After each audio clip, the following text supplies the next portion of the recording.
Et puis me trouvant là, je me suis dit, mais qu'est-ce que je fais maintenant? Moi j'étais entier, j'étais indemne. Ma première idée, je vais aller prendre un transport en commun et je vais vers la ville faire ce que je pensais. Avant de me dire que Donc vous ne comprenez c'était pas à ce moment-là Non, je n'étais pas dans la réalité. Je n'étais pas dans une réalité.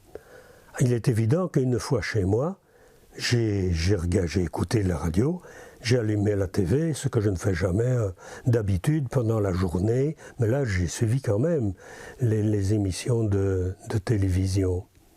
Et qu'est-ce que vous ressentez à ce moment-là? Eh bien, je crois une notion impalpable, une notion de ne pas me sentir dedans.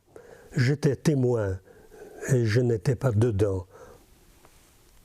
Ce qui est faux, puisque j'y étais vraiment. Et la preuve, ce sont les photos que vous avez prises. Ah oui, la preuve, c'est que j'ai pu prendre des photos comme ça, de manière assez simple. Qu'est-ce qui vous pousse à prendre ces photos? Eh bien, parce que je crois que j'ai toujours une tendance à garder des étapes. Il m'arrive, j'ai presque toujours un appareil photo dans la poche, que ce soit lors d'une exposition que je visite ou un fait qui se passe dans la rue, n'importe quoi, quelque chose de drôle ou de beau.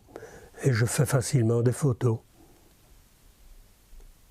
Vous les regardez, ces photos, juste après? après? Eh bien, j'ai l'impression que j'aime beaucoup de faire les photos.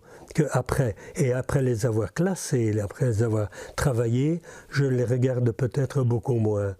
Peut-être en me disant que plus tard. Et ça vous fait quoi de les revoir? Eh bien, à nouveau, peut-être cet aspect de témoin d'une chose dans laquelle je ne me sens pas vraiment participant.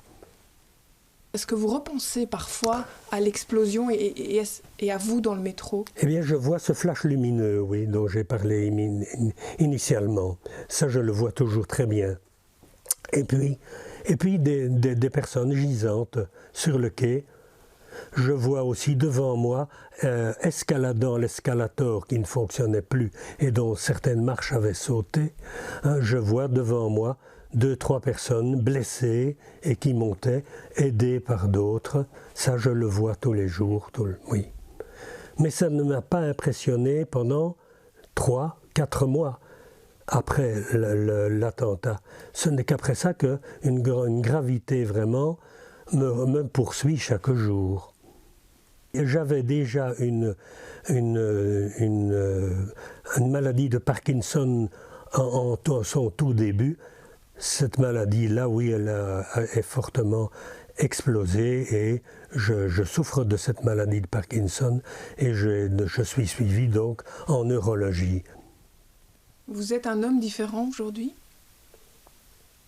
Peut-être plus réfléchi ou c'est peut-être dangereux, plus fataliste.